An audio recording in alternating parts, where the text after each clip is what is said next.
خلصنا الفطير اخيرا. تعالوا شوفوا عملته ازاي، تعالوا شوفوا حلاوته، تعالوا شوفوا يا ولاد، شوف. الله الله الله الله. مش عارفه، فاشله ما بعرفش اصور نفسي ابدا. بسم الله ما شاء الله. بصوا حلاوه حلاوه حصلتش. كمان الحلاوه جمال. الله الله الله. حلو حلو حلو حلو حلو وطري ومرة. بصوا خطير. اتمنى ان انتوا تدخلوا تتفرجوا على الفيديو كامل، اكيد هيعجبكم ان شاء الله. واتمنى كمان ان اكون ضيفة خفيفة على قلوب حضراتكم. وكل سنة وانتم طيبين وبخير كده يا رب العالمين. وحشتوني لان بجد والله كنت بتاخر عليكم، فادعولي كده نرجع نعمل فيديوهات حلوة زي زمان ونرجع ايام زمان. كل سنة وانتم طيبين وكل سنة وانتم بخير. مع السلامة. مع السلامة ازاي واحنا لسه هنبتدي الفيديو؟ صباح الخير، صباح الفل، صباح الهنا. كل سنة وحضراتكم طيبين وكل سنة واخواتنا الأقباط بخير كده. ويا رب يكونوا قضوا الأجازة بتاعتهم كده، تكون أجازة سعيدة عليهم وعيد مبارك عليهم يا رب العالمين. ازيكم؟ وحشتوني.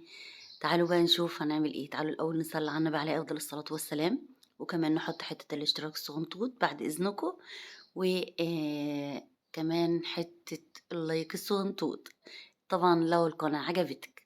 المهم تعالوا نصلي على الرسول ونبتدي اليوم الحلو اللذيذ بتاعنا. اللهم صل وسلم وبارك عليك يا حبيبي يا رسول الله. هنا زي ما انتوا شايفين كده صحينا من النوم الصبح، طبعا بنجري على الجرن بتاعنا علشان خاطر ربنا يوسع في رزقنا ونشوف كده حالنا ومالنا ونشوف خيرنا ونشوف بركتنا. البط المسكوفي ده يا جماعة كده أنا جايباه بقاله شهر ونص. جايبة البطاية حجمها كويس، يعني كانت أصغر من كده بشوية، كانت ب90 جنيه. أنا بحب أعرفكم الأسعار عشان نبقى فاهمين بقى، يعني نبقى فاهمين الدنيا ماشية ازاي. المهم جبتها كده زي ما قلت لكم ب90 جنيه، وما شاء الله كده تبارك الرحمن. اول ما بجيبها كانت بتموت معايا على طول، مش عارفه ليه. فاول ما جبتها المره دي جريت جري كده عند الدكتور اللي البيطري اللي انا بجيب منه العلاج بتاع البط والفراخ، وجبت لها طبعا تحصين كده علشان خاطر ربنا يبارك فيهم. فالمهم ان انا عماله اوليهم وعماله اجري حوالين منهم كده علشان خاطر ربنا يبارك فيهم. طبعا احنا عارفين البطايه النهارده بتقطع مبلغ وقدره، فربنا كده يوسع علينا وعلى الناس كلها. اكلت بطاطي ومعزاتي وفراخي وكل حاجه. قلنا بقى تعالوا نشوف هنعمل ايه. شايفين الجو حلو ازاي؟ ده كده كان قبل يوم شم النسيم بيوم، كان قبل شم النسيم بيوم. شايفين الجو جميل ازاي؟ حبيت اصور لكم الاجواء الحلوه الجميله دي كده. وكان نفسي اسيبها بصوت، بس للاسف بقى بيبقى حد معدي في الشارع، صوت مصطفى يعني، فمش عايزاكم كده تتأذوا مني ولا تسمعوا مني اي حاجه وحشه. حبيت اصور لكم الاجواء القمر دي. وهنا بقى كانت الكراكه جت فحرت الترعه وخرجت الطين ده منها كده. فجوزي ربنا يبارك في عمره كده ويخليه لنا يا رب، قال بقى تعالي اما اعمل لك الفرن البلدي، الفرن الفلاحي. يا عم الحاج بلاش هد هناك الفرن اللي هو بالغاز وحلو وزي الفل وبستعمله زي القمر. قال لي لا تعالي كده بقى، انا بحب ايه الاجواء اللي هي بتاعت زمان الحلوه بتاعت امي وامك وجدتي وجدتك والحاجات الحلوه دي، وانا بصراحه بموت في الاجواء دي. المهم قلت له تعالى، فجاب بقى حته طينه زي ما حضراتكم شايفين، وفضل بقى يحط عليها شويه تبن كده وظبطها وظبط الدنيا. وقلنا بقى إيه ان هو بيعمل كده ان هو ايه، يعني بيغطيها بالطبقه بتاعت الطينه دي، او بصوا بقى احنا هنتكلم كده باللغه العربيه الفصحى بيدهكها. طبعا كل الناس اللي هم اللي في الفلاحين عارفين بيدهكها يعني ايه، يعني بغطي الطبقه دي بالطينه كده زي ما انتم شايفين. علشان خاطر الفرن كان باظ بصراحه، وحبينا كده نظبطه وعلشان نخبز فيه شويه عيش مع بعض، نعمل فيه كمان دلوقتي ان شاء الله، ان شاء الله نعمل فيه شويه فطير.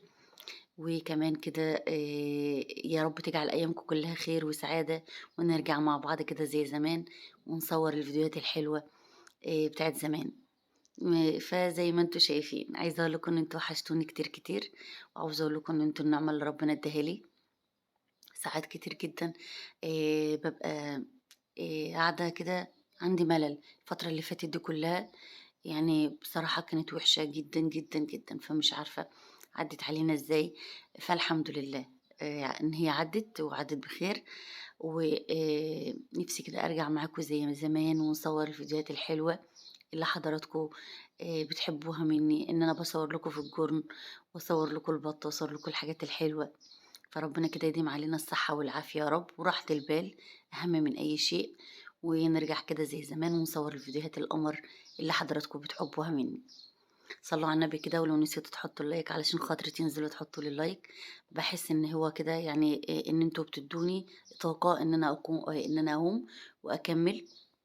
وكمان لما بلاقي مشتركين كده دخلوا عندي، ويا سلام لو بسمع كومنتاتكم الجميلة، صدقوني بيزيدني شرف وبتدوني طاقة إيجابية كتير كتير إن أنا أقوم أكمل في قناتي. ربنا يديمكم نعمة في حياتي. شايفين النعناع ده عمالة أوريهولكوا، ومحمد ومصطفى زرعوه في حتة خشبة كده زي ما انتوا شايفين. خشبة والله العظيم. ده كان درج كده دي من زمان، درج بقى دولاب أو درج أي حاجة كان متكسر. فقلت له تعالى يا محمد نحط فيه شوية تراب ونزرع فيه كده زي ما انتوا شايفين النعناع خرج بالجمال ده. حبيت اصور لكم المنظر الحلو ده علشان انتوا بجد اغلى حاجة في حياتي. هنا كنا خلاص خلصنا الفرن ما شاء الله، ما شاء الله كده تبارك الرحمن. وكان جوزي كده بيظبطه، وكان في النهاية بصراحة كده كان بيخلص فيه.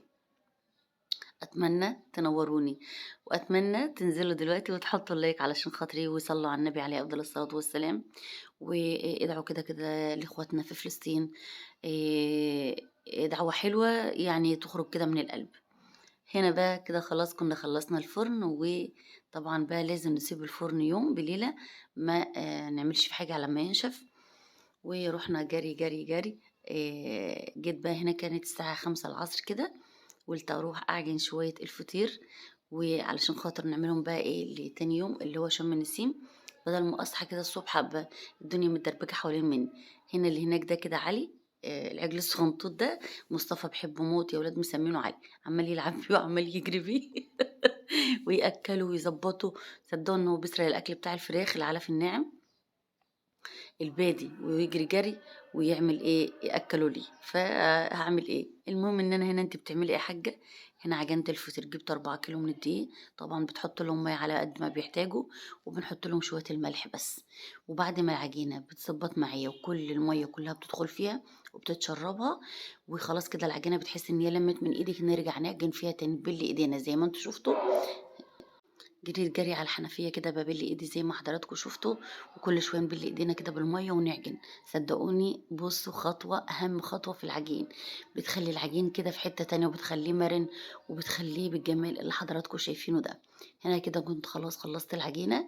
يعني احنا بنعمل ايه بنحط على العجينة بتاعت الفطير شوية ملح وشوية مية وشوية الدقيق، وغطيتها هنا بالكيس زي ما حضراتكم شايفين كده، وسبتها ترتاح. طبعا لا حطينا بيكنج باودر ولا حطينا خميرة ولا حطينا اي حاجه، انا عايزه العجينه بتاعتي ترتاح بس، علشان خاطر وانا بفردها تتفرد معايا كويس. طبعا احلى حاجه في الدقيق اللي هو بتاع المخبوزات الفطاير واي حاجه زي دي، انا بستعمل الدقيق اللي هو بتاع المرشدي.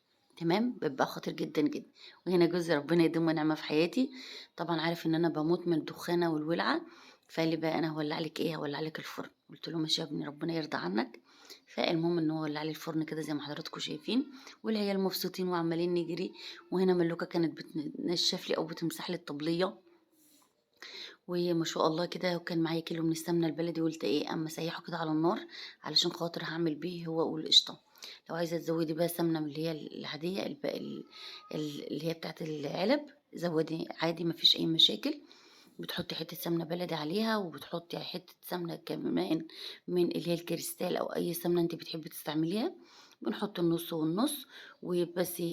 يفضل ان احنا نستخدم القشطه، وما نقدرش طبعا نستغنى عنها علشان خاطر بتودي الفطيرة في حتة تانية خالص. صليت على النبي عليه أفضل الصلاة والسلام. هنا بقى إيه قلت أقطع اللهم صل وسلم وبارك على سيدنا محمد. العجينة بتاعتي قطعت كل فطيرة ل3 كور، لكل فطيرة 3 كور. عايزة أقول لكم إن هي كانت حلوة جدا، وكانت متظبطة على الآخر. 3 كور بيظبطوها ليكي وبيخلوها لفة، لأن أنا بعمل 3 كور صغنطتين. أول كورة طبعا اللي أنا بفرد فيها العجينة بتاعتي كلها، او اللي هي بتبقى لما الفطيره اللي هي بتبقى الكوره الكبيره اهو. بصوا انا بوريك اهو. وبعد كده كورتين صغنطتين وسط كده. وطبعا دهنا الصينيه بتاعتي حته كده زبده او شويه زيت، وبلغبص العجينه بتاعتي كده اهو زي ما انتم شايفين بالزبده او بالزيت، علشان خاطر بس كده ترتاح معانا وترحرح وتبقى حلوه واحنا بنفردها. بعد كده بالصلاة على النبي جبنا الطبلية بتاعتنا القمر، زي ما انتوا شفتوا البت ملوكة مسكتها كده ايه، ضبطتها غسلتها ومسحتها ونشفتها اليوم من اي ميه، ورحت جايبه اول كوره. طيب ماشي. طبعا انا بجيب الاول الكورتين اللي هم الصغننين، ببططهم كده وبفرد بايديا الحمد لله. مش محتاجه نشابهم، مش محتاجه اي حاجه. وبحط حته قشطه في النص اهو، وبعدين بقفل، وكل ما بقفل بحط حته سمنه. تمام تمام.